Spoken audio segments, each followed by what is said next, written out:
Alright folks, PGA88, we are back. Oh, we got an encoding error. Okay.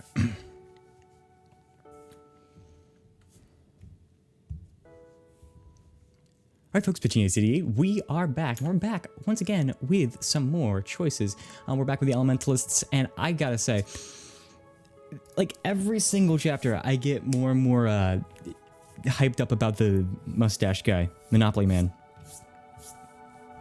Because, I mean, we all know. Let's just be clear. We all know he ain't good. But it's kind of cool to see character build. I'm curious how he's going to be the villain. Like, why or what? If he's even the real, villain. Like, I think it's going to be interesting to see where he goes. But, with that said, chapters 4 and 9, classes and combat and comments. Oh my. Oh my. Anyways, let's play.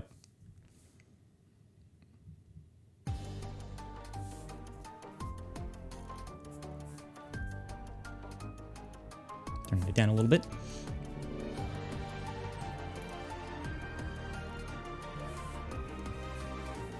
Danger and discovery.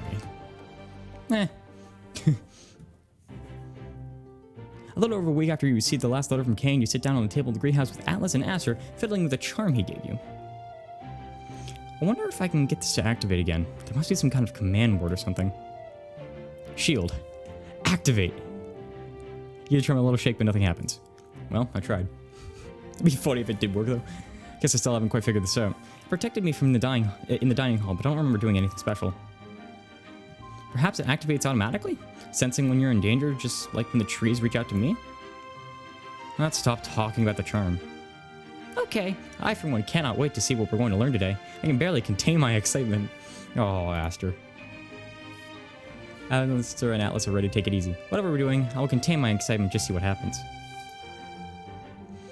I could use a nap myself. Same. Professor Kontos strolls to the front of the classroom. Good morning, class. Today we're beginning our lessons in restorative magic. The subject is a bit tricky, and I know some of you have trouble with the wood element, so this will be a companion lesson. Ooh, did you hear that, Desiree? It's you and me. With a poof, Desiree appears from the other. You pat him on the head. Sss. A second later, there's another pop, and Lally appears on your desk, panting happily. Ruff! Seems like you want to help too. Well, the more the merrier. It's up to you to get these sick plants to improve. I'm here to help, and I'm sure our resident Wouldntve Aster is happy to assist too. Oh yes, I do this type of magic all the time back home in the forest. Okay, Aster. Professor Kontos sets down a small potted tree in front of you. Its leaves are withered and brown. It's nearly tipping over. Well, we better get started. Heal this tree, get creative. If I choose get creative, I'm gonna end up like setting the tree on fire. Give me a boost, Desiree. Wolf. That wasn't a good move. Whatever. You suddenly feel even more energy pouring into you as Lally paws at one of the withered leaves, the marks on her body glowing bright blue. Come on, little plant. I know you're struggling, but I believe in you. You can get through this. It's like a hype beast for a plant. You channel your magic into the plant as Professor Kontos approaches, and it slowly straightens up, its leaves filling out and turning a shiny green. Good as new. It's a perfect plant if I've ever seen one. Hiss. Yep. Excellent work, Mr. Lynch. I see you have no trouble with this lesson. As Professor Kontos goes to check out a few students, Atlas slams his fist down on the table. Damn it, why won't this work? Oh, Atlas, what's the matter? I've been talking to this plant for the last 10 minutes, but nothing's happened. I told it to toughen up to be stronger to fix itself, but it just sits there. If I ever had a real twin, it would not be fun.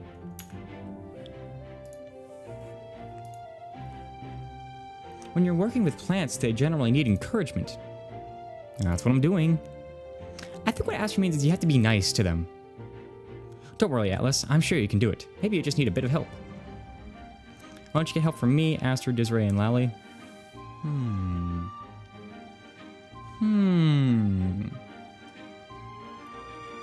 don't know. Aster's a smart one. Aster's practically an expert on this. I bet she can give you a hand. Oh crap, they're gonna bond. I didn't think this through. Follow my lead. Just think about how much you want to help this plant, and send all your magic toward that thought. Aster guides Atlas's hand to gently touch with the withered leaves. Atlas closes his eyes and takes a deep breath. I'm helping. Okay. As Atlas speaks, the vines in Aster's arms wiggle, and the injured leaves slowly begin to perk back up. I actually listened. It'd be funny if Aster just started having like a panic attack. That's awful, but like I could just too much. See, not so hard, is it? I knew you could do it. Atlas glances at each of you and lets out a sigh. I'm just used to being able to do things myself. I don't usually need help. It's okay to need help, Atlas. Professor Kontos did say to use companion magic. Professor Kontos approaches your desk and regards each of your plants with a smile. I see you all are helping each other out. I've been watching you, and you made excellent progress in just an hour, Atlas. And you, Mr. Yu, have been a marvelous student. I truly appreciate all your help. I meant to... whatever. As class comes to close, Aster bounces excitedly in her seat, whatever. I have a really good feeling about today. How would you like to visit my grove and saplings later? You mean we're actually going to meet your siblings? There's no way I'd miss that. Wonderful. Then I'll find the rest of pen pals and we'll meet up this afternoon. Are they gonna like hate us or something? After class, you spot Beckett sitting outside, pushing together a flickering flame in an orb of water. There's a flash of light, and he's left holding a small metallic cube. Fascinating. I seem to have created metal, though I didn't start with it. Talking to yourself again? Ah, Kian, you've just witnessed part of an experiment I've been assigned for my thaumaturgy class. I know what you mean. I've taken the pure forms of each element and mixing them together, and I believe I've just had a breakthrough. His hands shake with excitement as he speaks. When I combine some of the base elements, earth, fire, water, earth, air, I've been able to make wood and metal despite not channeling them. That means that the elements are deeply connected, not completely separate entities as most of us assume. I have no doubt what most of that means, but I think you're going to keep talking anyways. The implications could be massive, but I can't submit my report until I have a full handle on them. If a Sunite like you were to help me with my experiment, I'm sure my results will be astounding. Help Beckett with his experiment to uncover secrets about the nature of magic.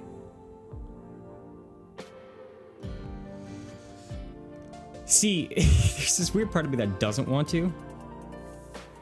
Mainly just because I want to get to Aster already. Whatever. Excellent. Then we should go to the lab. If we're going to need to be proper about this, we need a controlled environment.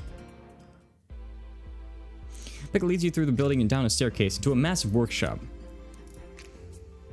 There's a glowing power station in the center and various potions scattered about the tables, set to slowly infuse. Beckett, this place looks like it's straight out of a movie. I assure you, everything here has practical application. Now let's get started. What do you need me to do? Let's start with the tests I've already done and combine some of our base 4 elements. What you need to do is conjure the pure form of each element, which is fairly straightforward, so as long as you don't cast anything. So I just need to focus purely on an element rather than making a spell with that element. Precisely. Now what 2 elements would you like to begin with? Fire and earth, water and air, earth and water. This really makes you think. Fire and earth, water and air, earth and water. Fire and earth, why not? Very well. I shall handle the earth part and you take the fire one. You focus your magic on pure fire and conjure a ball in your hand, while Beckett snaps his finger and summons a rock. Way ahead of you. I'm going to guide my rock over to your flame and we'll see what they make. The rock in Beckett's hand floats into your flame and slowly begins to grow bright red. That's hard to say. There's a small pop and the flame extinguishes, a chunk of iron dropping into your palm. How did that happen? A combination of fire and earth gives rise to an element above them both on the pyramid. We created metal without conjuring it. Cool. Beckett stretches out his fingers and takes a deep breath. Now let's get more advanced. We're going to combine all 4 of the base elements together at the same time.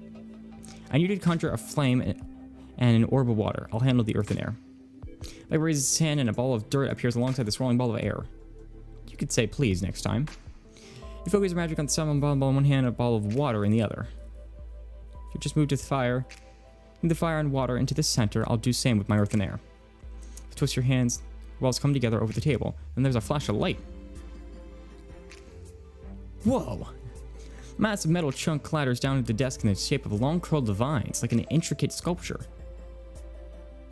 A moment later, there's another flash of light, and the metal suddenly turns into a real plant, the veins on its leaves shining a brilliant silver. It's like it's shifting between metal and wood. It is, since combinations of the base elements can each make metal and wood, combining all of them forms an amalgamation of the two. But when I've tried to take the next step, combining metal and wood to create something new, I just get the amalgamation again. What if you don't combine metal and wood alone? What if you also combine them with fire, water, earth, and air? Actually, your idea may very well work. Let's conjure the same elements as last time. Well, let's give it a try. You make a reconjure the base 4 elements and move them into the wood and metal already on the table. There's another flash of light. But it doesn't dissipate. Instead, you're left with a glowing orb floating between you. Its lights shifting from silver to golden blue. Back. It's beautiful. Incredible. I never thought. Like, what does this all mean? What would all the elements combined make? What does this all mean? I mean, the orb as represents sun and moon, right? But it does? Okay. How did we get that? It's long been theorized that the element pyramid was based on the building block method. Essentially, wood and metal are to make up the base 4 elements, so fire, water, earth, and air. So this would mean that sun and moon are made up of all 6 of the elements below them. Precisely, though I never thought I'd actually be able to see that with my own eyes. Regardless, these results are incredible. This is what happens with just basic forms of each element. If we could replicate this experiment with bigger versions of each element, I bet we could recreate enough energy to power it. Hang on there, big shot. We're still in a Pendergast lab. The last thing we want to do is accidentally blow it up. Yes, I'd rather avoid any property damage. I wonder if my professor has any reports about large-scale testing. But now I have full understanding of the purpose of this experiment. I'm sure my report is going to blow the entire class away. I bet you're guaranteed an A. I'm sure I would have figured out the answer sooner or later. You nudge him on the shoulder and he lets out a sigh. Alright, I suppose I appreciate your assistance. You know, it's not difficult to just say thank you, Beckett. Beckett glares at you and crosses his arms. Thank you, Kian. You're very welcome. So now we should combine Sun and Moon and break it all down. Sure, why not? I see you're just as invested as me. Well then, we've no time to waste. We'll need all the elements below it too, so that's 3 each. You both conjure an original 4 elements again, but this time Beckett also conjures metal and you conjure wood. And here goes nothing. You combine all 6 of the elements with the glowing orb still floating over the table. Ooh, the whole room goes red and the scent of copper hits your nose. It instantly dissipates. Oh, that's some sort of blood magic. That felt creepy. I believe we shouldn't do that. Ever again. Beckett takes out his notebook and copies down a couple of notes. That was a job well done. Indeed, I'm sure you even learned a thing or two about magic. Imagine the possibilities. Okay, nerds, save it for after we clean up the mess. You make a clean up the remains of your experiment before heading out of the lab. Cool. Later that afternoon, you and all your friends head to the woods to visit the Wouldntve Grove. I can't wait for you to meet the saplings. They love hearing about my time at school. Well, they're in for a treat because I have plenty of fabulous stories to add to yours. I can tell them about Serene and Sublime. It's been a really long time since humans visited the Wouldntve Forest, hasn't it, Aster? Oh yes, at least a century or more has passed since the last ones were here. Nowadays, we tend to keep to ourselves. If I told the elders, I don't think they'd want me to bring you. Well, that makes sense. Our tensions between the Attune and Wood nymphs still fraught following the Wan Wars, whatever. Wan. I would assume as much. The Attune chopped down whole forests during the war. But that was ages ago. Don't worry, the saplings are much more accepting. Aster leads you through a thick cropping of trees and you step into a magical wood. Oh. Small motes of a different colored light dance between the leaves, the thin trees, the clearing swaying softly in the afternoon breeze. Welcome to my home. These are my siblings, the saplings. Hello, saplings. It's very nice to meet you all. I heard so many stories about Wouldntve Groves. They don't do them justice. You can really feel the magic in the air. The trees around you rustle with a sound like bells, and Aster giggles. Oh no, these are humans. They're some of my friends from school. A nearby branch lowers and taps your arm, then quickly Oh, so we're just talking to trees. Cool.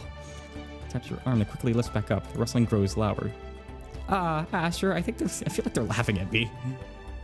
They said you look like a funny type of nymph and they want to play a game of Whispering Winds with you. Yes! Games are my forte, along with being incredibly charming and friendly. How do you play? This happens by feeling other people's magic, so you just have to cast a spell and then they'll try to copy you.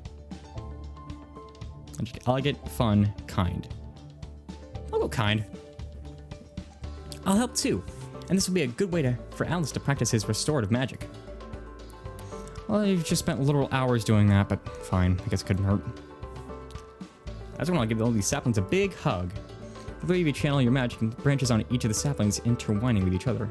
A moment later, the vines grow up from the forest floor and slowly wrap around you, giving you a soft squeeze. I guess this is the closest the saplings can get to giving a hug. I hate this. But it's so cozy.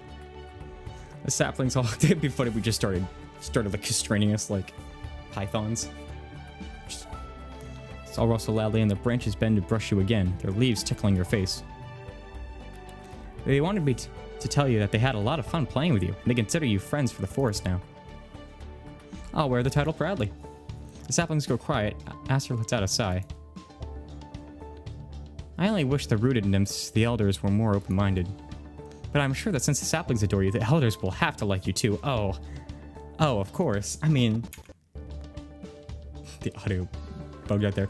Who wouldn't? Who wouldn't? Whatever. Oh god, it just started lagging. I don't know, Aster, from everything you've told me, they seem pretty set in their ways. Okay. One moment, everyone. Okay, so apparently my game is just gonna have to lag. I don't know why it's lagging, but here we are. But this is a season of learning leaves, when nymphs learn to shed the past and focus on growing a better future. If the elders are going to let go of their prejudices, now would be the time. Besides, you all are the most wonderful people I've ever met. If anyone can get the elders to see reason, it's you. I'm sure they'll see it your way, but wood nymphs hate attuned. I'm sure they'll see it your way. Just gotta think positive. Like you said, we're your friends and the saplings like us. They'll understand that. You're right, and even if we can only make one nymph change their mind, it will have been worth it. Aster nods to herself and skips ahead deeper into the woods. Come on, you still have to see the rest of the grove, and you can meet the elders then. I have a feeling they're all want to kill me.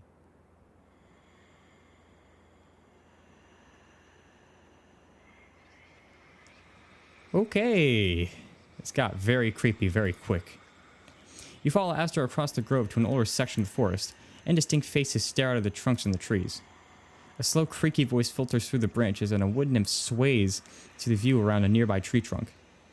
His body is turning wooden, and his legs appear to be rooted into the ground.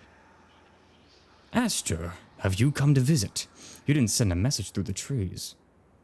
Papa, I brought my friends from school to come visit. Everyone, this is my papa, Yarrow.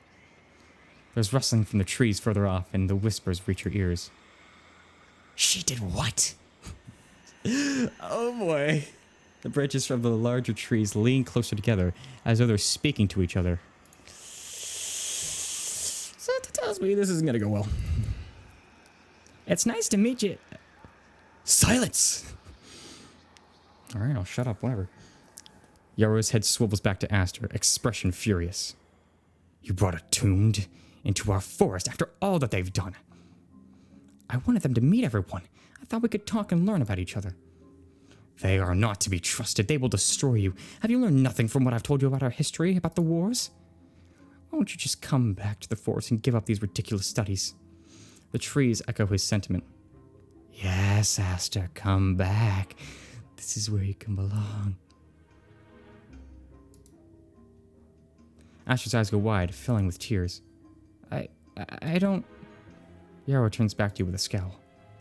Attuned, leave this place now, and cease your attempts to corrupt my Aster with your ways. Wait, we're Aster's friends. Don't you care what she wants? Yeah! Don't you care what she wants? Look, I don't care if you like me, but Aster has dreams. You're her father. You're supposed to support her. No harm ever came from learning about the world. Seems like all you could stand to do is some learning yourself. Ooh, we got plus nymphs. We got them, boys. But Perhaps they have a point, Yaro. Yes, if you take a moment to talk, I'm sure they'll surprise you. The vines in the Yaro's arm shake as his eyes narrow.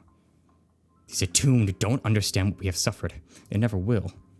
Aster's face falls again as she looks desperately at her father. Papa, please, if you would just listen. No, Aster, you've let these attuned fill your head with false stories. You need to grow up and see them for what they really are, weeds. Aster's eyes go wide and she lets out a sob before running off into the woods. If you won't take Aster's word for it, maybe you'll listen to the saplings. They seem to like us. The saplings? You were... His face twists with rage, and the wind rips through the clearing, nearly knocking you off your feet.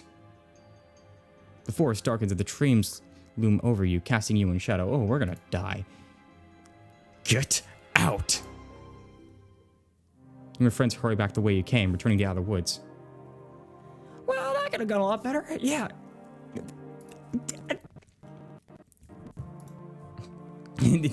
And then the game breaks. You can say that again. You're quite sniffling and fall to find Aster seated by a stream, still crying. You and Shreya sit down beside her and you gently wrap your arm and whatever that was. Your family are a bunch of jerks. Atlas, maybe don't say that. He's certainly not wrong. They're an obstinate bunch, or whatever that word was. I think what they're only trying is, we're so sorry. It's not your fault. I really thought it'd be different. They'd finally understand. You rub Aster's back comfortably as she wipes away the remaining tears. Is there anything we can do to help? Cup of cocoa, maybe? I can't speak. I don't think so. I should just get to the shop. Well, it's been really slow lately, so I don't have any customers to talk to. Why don't we come with you? Having some help at the shop might cheer you up. And we can even do some advertising too, so you have a bunch of new customers. Are you sure? I wouldn't want to negatively impact your energy. Pen pals never lets down a friend in need, right, Kian? Help Aster at the shop to cheer her up and have fun with friends and spend some alone time with a special someone. Time alone? Of course. I'd never say no to Aster. Be like your coworkers, except way cooler because we're also your friends. I've never had coworkers before. Sounds exciting. Sounds exhausting, actually. What are we waiting for?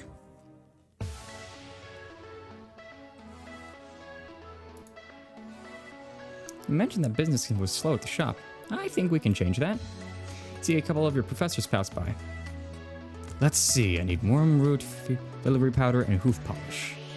Let's open and pick up some of those delectable chocolates. We could use it for a relaxing night in. As well as some more students. I'm telling you, Ward, these new socks are going to up your game. Cap, they're literally the exact same ones we already have, but twice as expensive. As it seems to excitedly and bounces on the balls of her feet.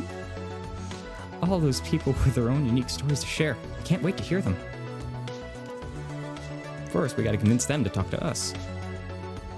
Alright, pen pals, time to draw in the customers. Shreya gives out the assignments, leaving you, Zeph, and Aster, and herself in charge of advertising. Zeph and Shreya approach your thief teammates, Aster hovering nearby. Hey, did you know Mice and DU sells the latest sporting equipment from clothes to training gear? No, it doesn't. And they've also got the latest fashion for when you want to get out of that uniform. Talk to Aster, the owner, if you want more information. Warden never look to each other and hurry over to Aster. Hey, I've seen you around campus. Have you ever considered playing thief? Bet you be... Yeah, Aster. Yeah, I mean, she probably would. I haven't played before, but I'd love to hear more about it from you later. As they hurry toward the shop, Aster comes skipping over to you, and Shreya gives a courtesy. Plus business. Sure, why not? I can feel we're going to be a runaway success. My parents will be so impressed. What you got, Kian? Show us your skills. You head over to Professor Kontos and Professor Bloom, who are still wandering the square. Hey, professors, did you know Mice and DU is having a trade-in sale and now carries Serene and Sublime houses one-of-a-kind treasures? I don't know. As long as the founder agrees, your favorite products designed by one and only Shreya Mystery are now available for pre-order there. Now that you mention it, I was planning to expand into selling the stores. This is a perfect stepping stone. Really, Shreya? You'd sell your spa line in my shop? I'm honored. I was just thinking about how much I needed a spa day. A filter fruit bath fizz would be an excellent start. And I've heard Serene and Sublime makes lotion that works on even the thickest horns, almost as good as those found in whatever that word is. Been to that word. Are the crystal overhangs as beautiful as the books say they are? They're even more beautiful, and the way they glow to reflect the city's emotions is truly breathtaking. The professors head into the shop, and slowly more and more people pile after him. Excuse me.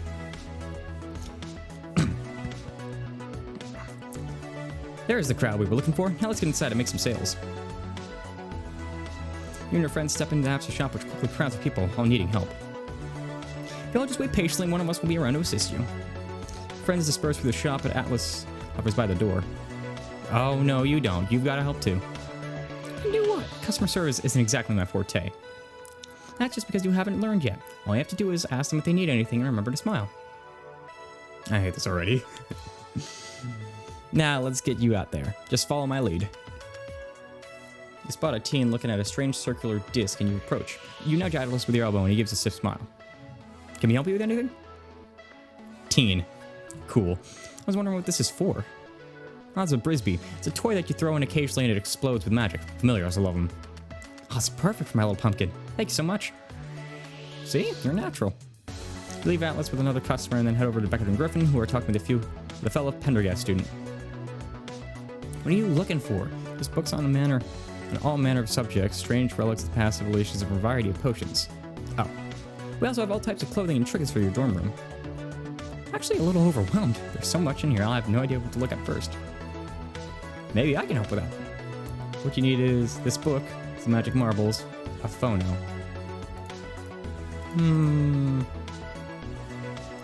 A phono. Phono is perfect for listening to all types of muses, whether you need to get energized in the morning or relax at night.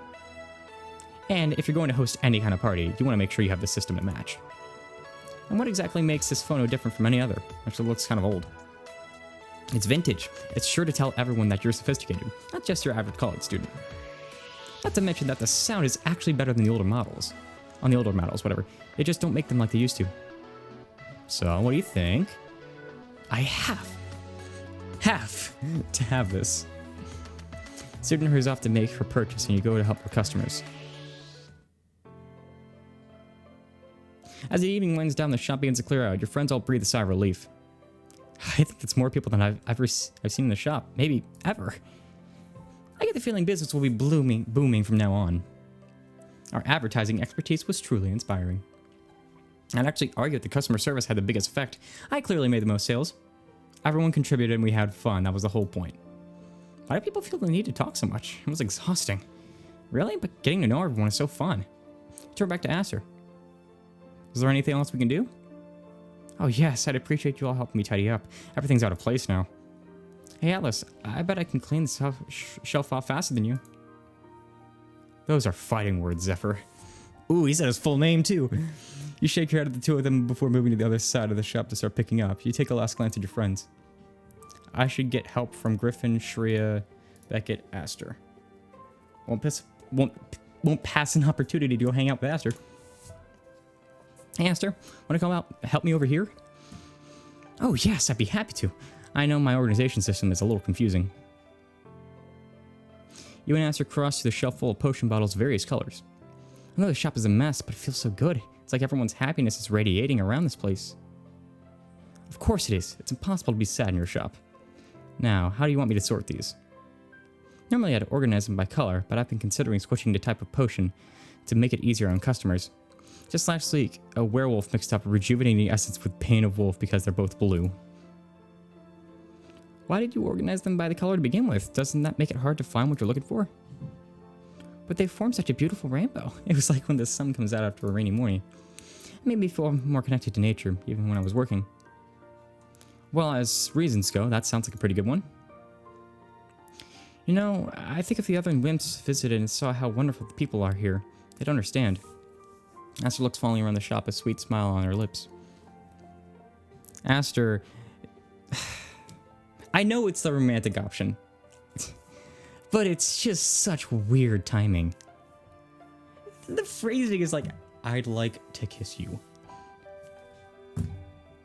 Just do it. You've already done it. Whatever. Oh, Kian, I'd love nothing more. You brush her head along Aster's cheek and pull her into a gentle kiss, your lips sliding softly against hers. She melts against you, her eyes fluttering shut as the veins on her face cast a soft green glow about the room. I can't help but smile when I'm with you. I guess I just won't leave your side. Aster giggles and throws her arms around your neck and pulls you in for another. The vines, I didn't finish that. The vines on her arms begin to wrap around you, and you stumble into the bookshelf, which also seems to mold to your body. Aster, is this bookshelf supposed to be animated? Whoops, I must have been speaking to the wood without knowing it. Wood recedes, and you bend down to pepper kisses over Aster's neck, making it the veins for there dance with light. You kiss back up to her lips, losing yourself in the sweet smell of roses that surrounds you. Okay, now we really have to sort these potions. Though honestly, I'd rather kiss you again. I'm right there with you. You and Aster finished organizing the potions and returned the rest of your friends. How you feeling, Aster? Much better. The shop always makes me feel at peace, and having all my friends here just made it even better. Your friends ran the shop at Aster. If I'd known running the shop was so much fun, I'd have done it for you way sooner. Aster locks up the shop, smiling brilliantly, and you'll head back to campus. Fair enough. A week later, you meet up with Atlas for a training session. He leads you across campus and down a hidden staircase into a strange temple. Okay.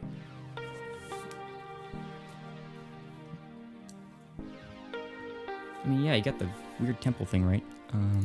One moment.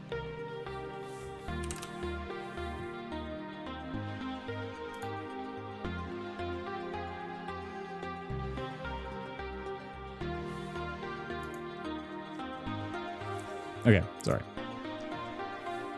So, you still haven't told me what we're doing today. Combat training. You mean magic? No, physical combat. There are some situations where you won't be able to use magic, and it's important to know how to fight. Today's just the basics, punching, blocking, and getting out of a grapple. Cool. I have no idea how to even start with this. You just have to remember a couple of things. First, when you punch, keep your thumb outside of your fist and make sure your fist is vertical. Okay, thumb outside of your fist, fist is vertical. For blocking, you can block a straight punch by slapping it away with your palm, but you should use your wrist to block a hook. Okay, so blocking a hook, use your wrist, block a straight punch, slapping it away. Okay.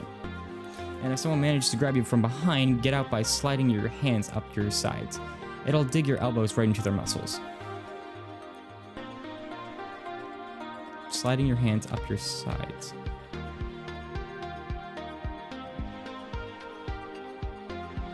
Cool. Alright, so are we going to run through each move first so I get the hang of it? No, you gotta be able to think on your feet. Atlas punches Fence and bends his knees, getting ready. Come at me. First horizontal, first punch for my first fist vertical. Clench your fist and throw a punch right at Atlas. Take this! Your punch slams to his shoulder and he stumbles backward with a smirk. Nice form. This isn't too hard. Now it's my turn. Forward and takes a swing at you, first arcing in a hook. Oh, which one was the hook? It was wrist. Straight punch, slap it away. Hook, use your wrist. Using my wrist. You extend your wrist palm up and catch Atlas' hook. Catch Atlas' punch before it hits you. You were saying? Should hit him again. Go back. Nah, he wants it. Or Atlas can react, you slam a punch to his shoulder and he stumbles back. Hey, self-defense. Whatever. Seems like you can't keep up with me. Oh, we'll just see about that. Now let's trade blows, throwing punches and blocking them as you dance around the room. Come on, make this a challenge, Atlas. We're quite asking for that. After you manage to land a punch out of his stomach, he rushes around behind you. Okay, behind was, arms up, something like that. Let's see you get out of this. Side balance and toe struggle. Slide my arms up. Okay. You slide your arms up, because I was thinking like this, like from Detroit Become Human for some reason, when they all just like. That was super funny. Slide your arms up, keeping your hands pressed against your side, your elbows dig right into Alice's biceps. He winces and his grip goes slack, allowing you to push him off. He rubs at his muscles. Jeez, I forgot how much that hurts. No one hugs me and gets away with it. Alice brushes his hands off in his pants and gives you a once-over. Not bad. I'll make a fighter of you yet. Held your own during combat training. Cool. Hell Hell yeah, I'm ready to kick some ass. You could probably handle fighting someone trying to pin you to the ground now. Or we can move straight to fighting someone who has a weapon when you've only got your fists. Oh, okay, that all sounds mighty thing. Yeah, that's why it's fun. But I think we learned enough for today. Really? But I'm still so pumped on adrenaline. I suppose there is a spell I could teach you, if you're up for it.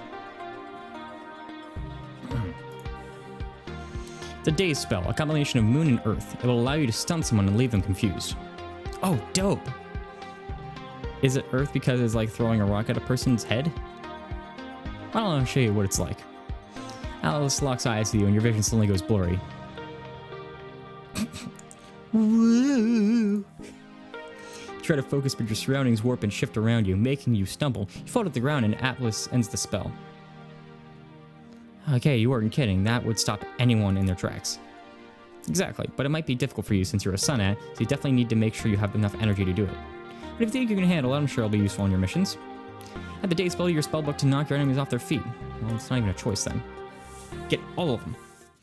I'm up for anything. Show me how to do it.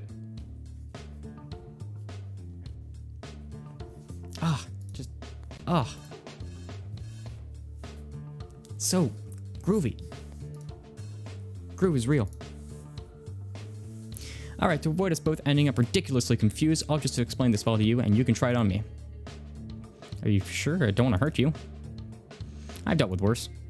The first step is to get connected to Earth. Feel the world turning beneath your feet. Connected to Earth. Okay. How about I imagine I'm picking up a rock to throw at you? Alice scowls. I'm kidding. Connect with the Earth.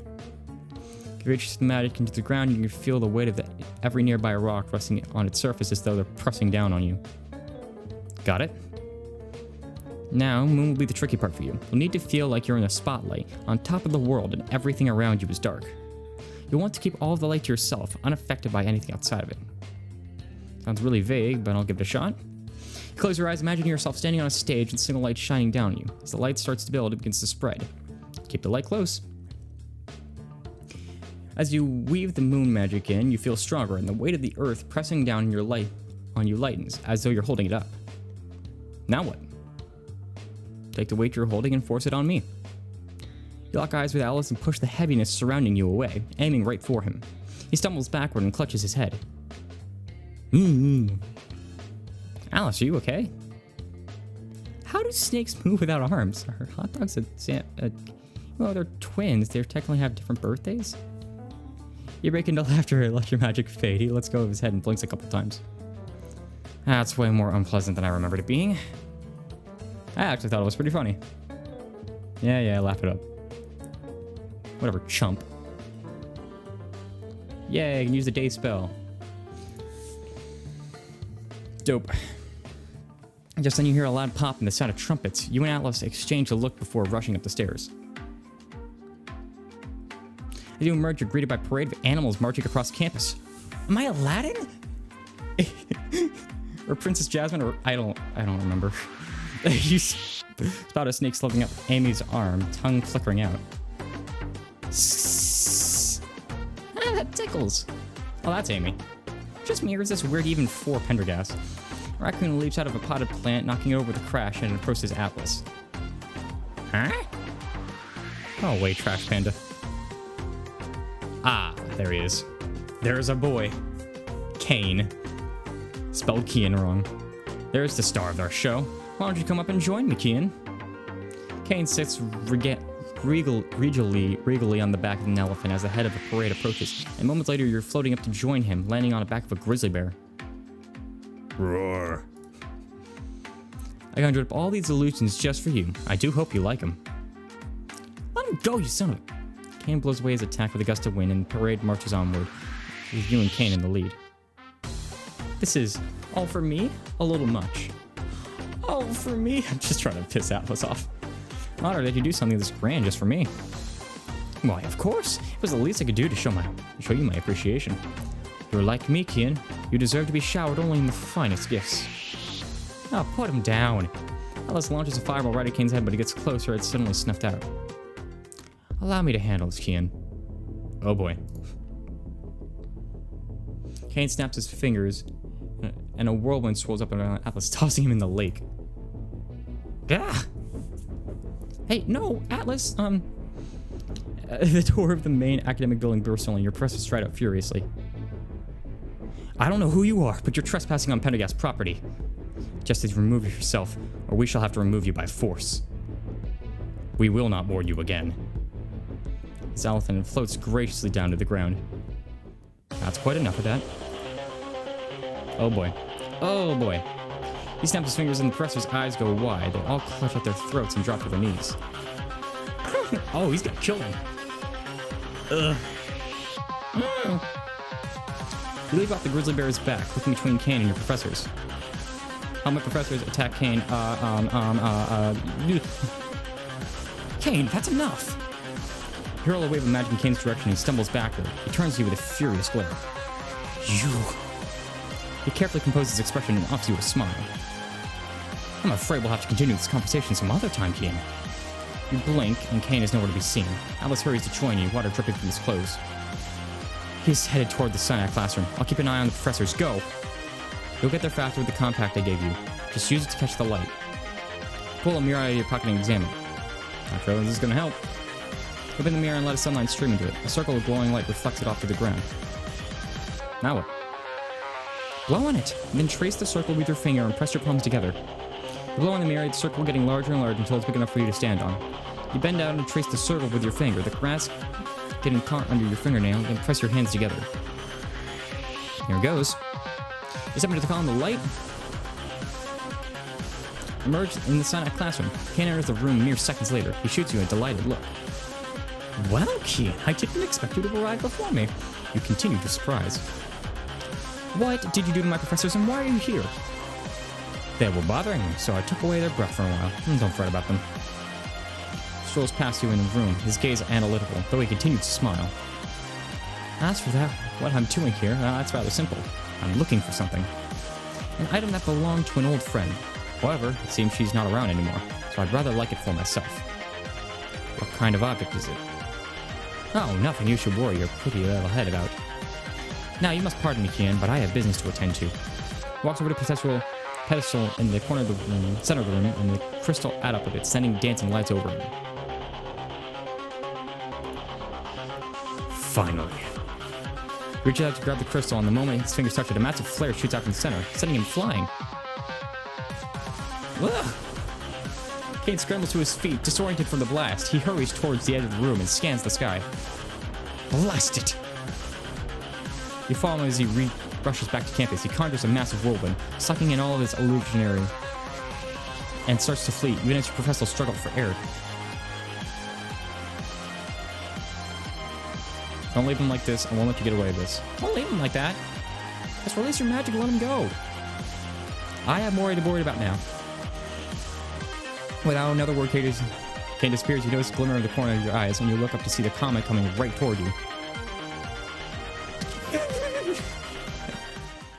Dive to the ground as the meteor hits with a crash, shaking the entire campus. Slowly, the smoke begins to clear around a figure who stalks closer.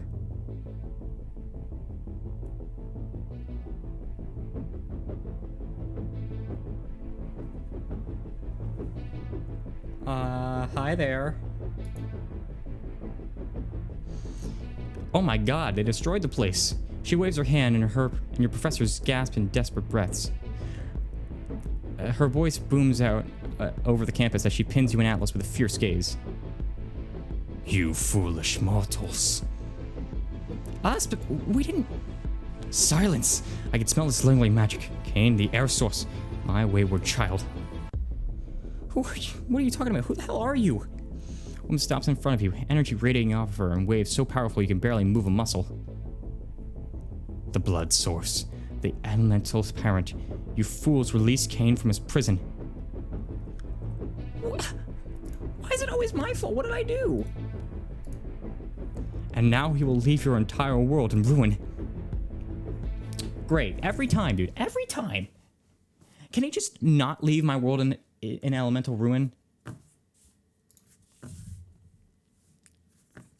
Like every Friday. Dude, every Friday. Just gotta destroy something. How rude.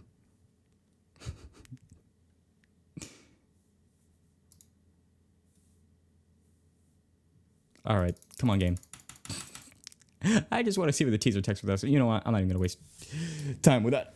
Anyways, I hope you guys enjoyed. If you guys did, make sure to drop a like. This is getting interesting now because obviously he is a villain. But now we have this, I assume, blood-attuned chick who might want to kill us. Maybe. I mean, I'm not sure. You know, we got to figure that out eventually. I assume we'll be figuring that out in the next chapter. So, of course, make sure you guys are subscribed. Turn on post notifications so you never miss another chapter as we continue to go on with this story. And I can't wait for how it unfolds. With all being said and done, it's King from PGACD8. Over and out.